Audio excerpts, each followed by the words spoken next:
Caitlin Collins is out front in Dalton, Georgia, where the president is holding a rally tonight. So, Caitlin, what is the president's mindset right now coming into this speech? Well, if you talk to people who speak to the president, Aaron, they say he is much more focused on relitigating his election loss than he is on securing a win for Republicans here in Georgia tomorrow. And one piece of evidence is that we are now learning from sources the president debated canceling this rally here tonight, which of course means so much to David Perdue and Kelly Loeffler as they are in this high-stakes race, because he was so upset about how that call with the Georgia Secretary of State went on Saturday. So, of course, that just kind of gives you a worldview into what the president's mindset is right now as he is making his way through these final days in office. And if you listen to that hour-long call, it's basically just the president speaking the entire time. He cuts off his own attorneys who are asking the Secretary of State's office to give them the data that they have about these votes.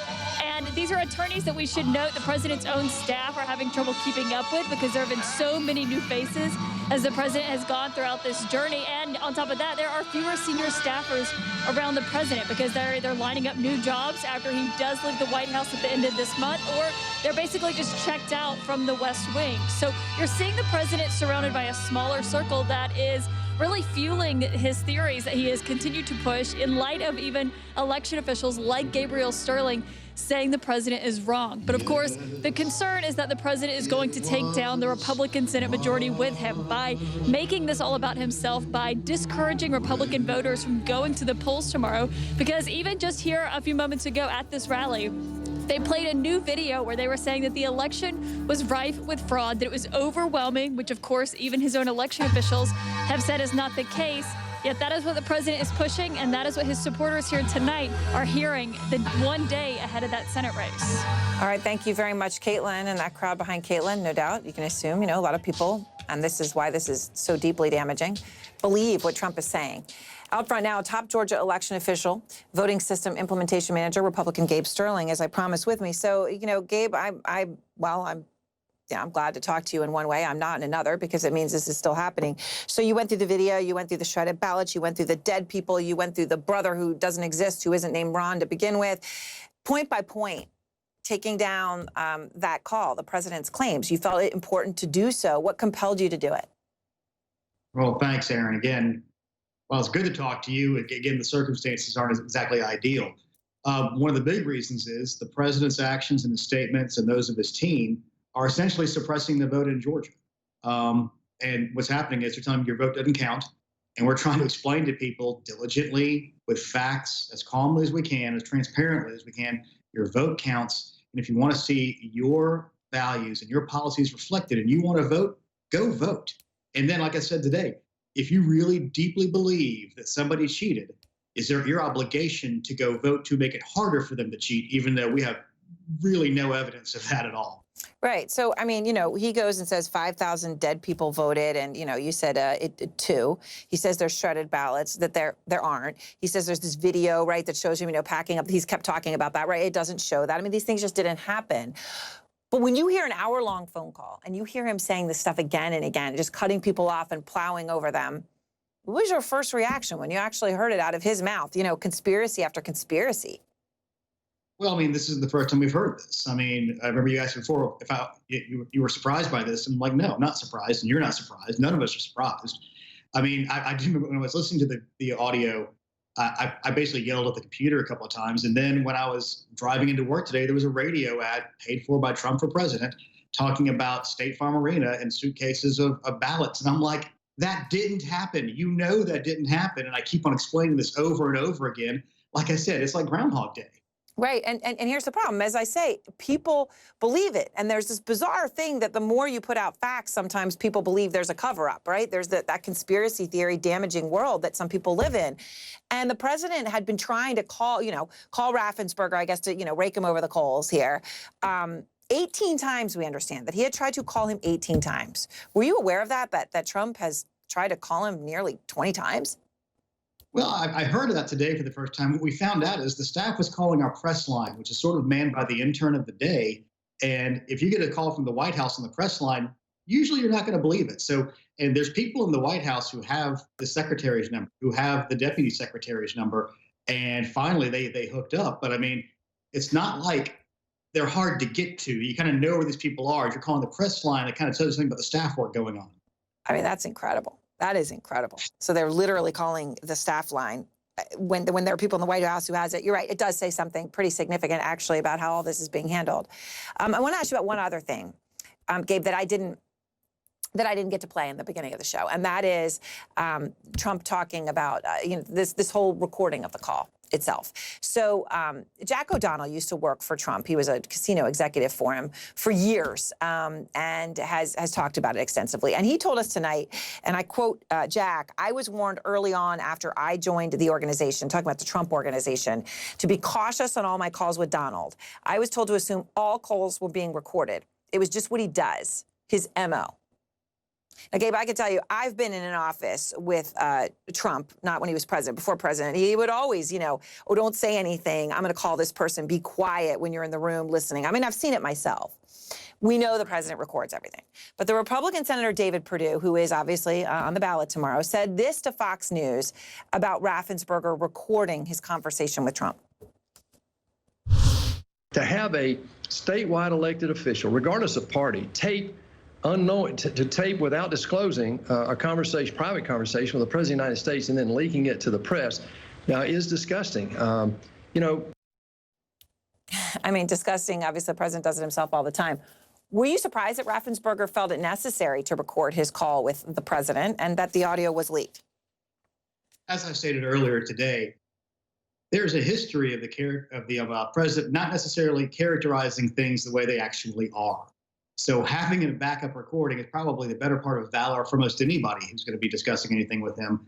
And as you said, he has a history of recording these things. And the reason I think that part of it is leaked by multiple sources, I believe, but the president put out a tweet totally mischaracterizing what happened on the call. So I think now through transparency, people have seen what happened on that call.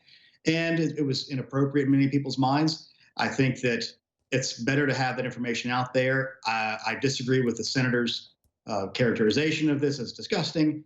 I mean, and let's be fair, one other thing that the secretary said earlier today, the day that the senator and his colleague, Senator Loeffler, called for the secretary's resignation was the day that Brad Raffensperger's wife started getting sexualized violent texts. And so far, neither of them, I think, have talked to Brad about that directly to apologize for what happened on that front. And that's what's more disgusting than anything. Yeah. All right. Well, Gabe, thank you very much, as always. Thank you, Aaron. Please, one thing. If you're in Yes. Georgia, your vote's going to count. Please get out and vote. Yes. I hope every single person in Georgia who hasn't voted does vote. It is important. You want your vote to be heard. Thank People should understand that. As you said, you've had the most secure election. That last election you had, every single one of those ballots, Gabe, you said it again and again, right? Paper trail. People should know.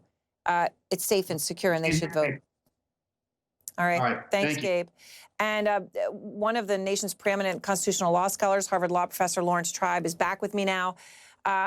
He was part of Al Gore's legal team during the 2000 election recount.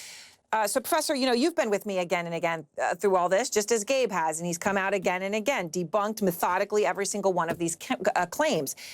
Now, I want you to look at this from a legal perspective. When you listen to the 60 minutes, right, of call and the president saying he won and putting all these falsehoods out there and saying at one point very clearly that, quote, there's nothing wrong with saying that, that you've recalculated to the Georgia Secretary of State. Did the president commit a crime? It sure sounds like it. I mean, I've almost never heard a crime committed on a live tape, let alone by the president of the United States. But this very much looks like a violation of the federal extortion statute, because he was basically threatening to get this Raffensperger prosecuted criminally, unless he did him the favor of saying he had recalculated. It was also the federal crime of false ballot tabulation, encouraging false ballot tabulation under 52 USC 20511. It also looks like it violated the criminal laws of Georgia, which are well beyond the president's pardon powers. It's staggering. It really was like listening to a crime boss, but not a very smart one, just commit crimes for an hour on a live audio. My jaw couldn't have fallen farther. It was just staggering. And what's sad is how all of these Republicans are going to line up behind him anyway. It won't matter. It won't change anything on the 6th of January, but it sure as hell will set a terrible precedent.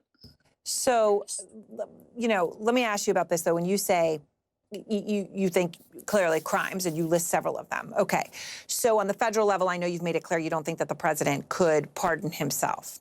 All right. But putting that aside for a moment, you're making the point that he could have violated Georgia law. So what would be the repercussions of that if that is pursued by the state of Georgia? Right. And no one suggests that the president can wipe away state crimes with the pardon power. And even if the Georgia DA locally or the Georgia Attorney General manages somehow to look the other way, there's also the Manhattan prosecution and the Letitia James prosecution in New York State. So no wonder this president is so desperate and delusionally desperate to hold on to power beyond January 20th. The moment he pulls down that presidential shield, it looks like an orange jumpsuit awaits him. It's really scary for him, I'm sure. Okay, so let me ask you about this, though, when you hear that call. There's been reporting all the way along, and I know people who've been in the Oval Office with the president who say, well, he knew, he kind of got the game, he got that he lost. And then one of those people told me a few weeks ago that something has changed, that the president now no longer believes that he lost, that he truly believes some of this stuff. So when you hear him going on talking about a video that Gabe Sterling has repeatedly gone through frame by frame, it's BS, right? Shredding ballots. It didn't happen. 5,000 dead people voted. 2 dead people voted. Ballots counted 3 times. It didn't happen, right? So all of this has been debunked so carefully, and yet he still does it. So do you think he's playing a game here? Do you think that he has a mental issue at this point? Like, what explains this? He obviously has some kind of mental issue. He's delusional. He's desperate. But that's not going to be a compelling defense. I think I heard George Conley use a great analogy this morning. He says, like, if I break into your house and I say, well, I thought it was my house. And you say, well, what made you think that? And you say, well, I told everybody I thought that. That's not going to be very convincing. In this case, even if he's managed to convince himself that he's invincible, he couldn't possibly have lost. He says, look, everybody thinks I won, and so I won, and I've said I won, and so I've won.